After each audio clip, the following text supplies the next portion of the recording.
E a gente continua conversando aqui nos estúdios com o jornalista Wagner Cantori.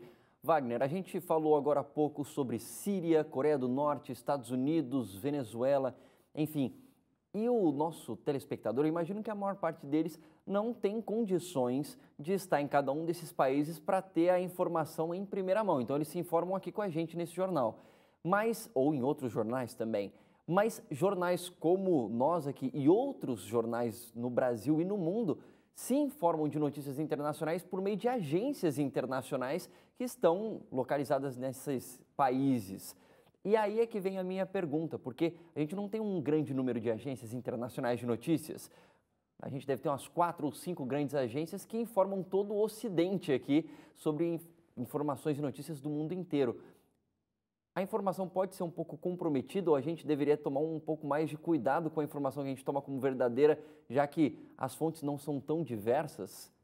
Pois é, esse assunto de agência de notícia é algo bastante complexo. Talvez o telespectador nem consiga entender muito isso, né? Mas quando a gente ouve uma notícia, a gente assiste a uma notícia, vamos pegar o exemplo da Síria.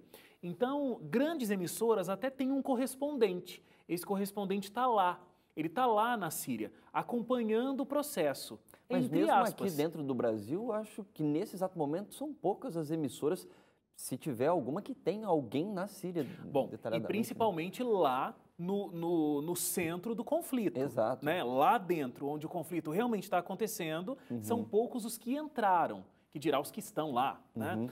Então, tudo que a gente tem é via agência de notícia, um escritório que os grandes veículos contratam para que essa informação chegue. Então, é por isso que você liga nas grandes emissoras, inclusive a Novo Tempo nisso, e você vê mais ou menos as mesmas imagens, você vê mais ou menos a mesma informação, porque todas essas grandes emissoras compraram essa informação. E aí tem muito problema, né? Porque principalmente se a gente for falar de notícias de guerra, a guerra civil que acontece na Síria, pegando esse exemplo mais uma vez.